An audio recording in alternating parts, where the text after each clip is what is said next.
Hello again. In our last video, we used the distance formula with negative coordinates and saw why careful substitution is important. Now we're going to look at a different question. Suppose we have 2 points on the coordinate plane. How do we find the exact point that lies halfway between those 2 points? Well, that would be called the midpoint. So let's begin with an example. Here is example number 3. Find the midpoint between point A, 2, 4, and point B, 8, 10.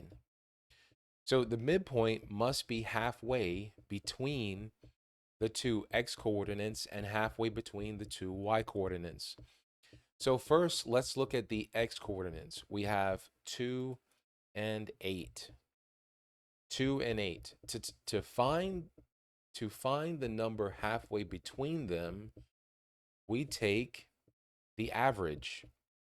So we have 2 plus 8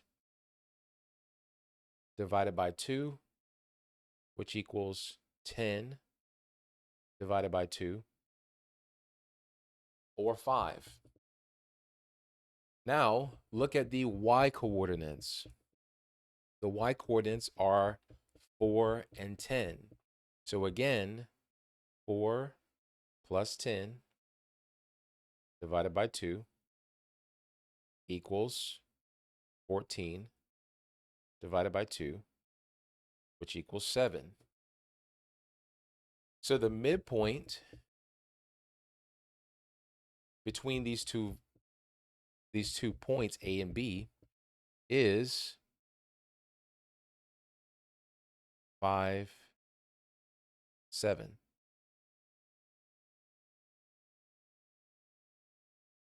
Now let's write the general midpoint formula.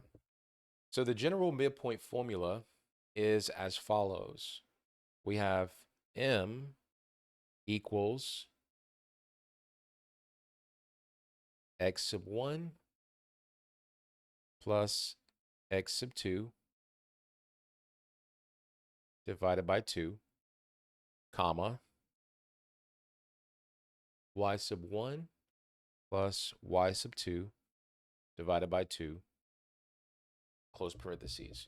So to find the midpoint formula, we essentially add the two x values together, divide by 2. Add the two y values together, divide by 2. And then this would tell us what the midpoint formula or what the midpoint location is. So the idea is simple. Add the two x coordinates and divide by 2. Add the two y coordinates and divide by 2. You are simply finding the average of the x values and the average of the y values. So let's verify our example using the formula. So the formula, M equals, we have 2 plus 8 divided by 2. We have 4 plus 10 divided by 2.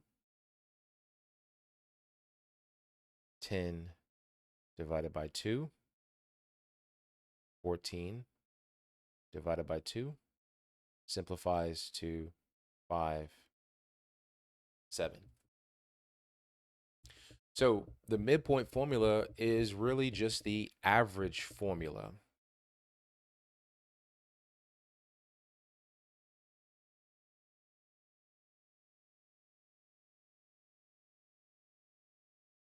Okay. The midpoint formula is simply just the average formula. That is how you have to think of it. So the midpoint formula is really just the average formula applied twice, applied once to the x coordinate and once to the y coordinate. So in our next video, we will use the midpoint formula with negative coordinates and look at common mistakes that students make. Again, thanks for watching.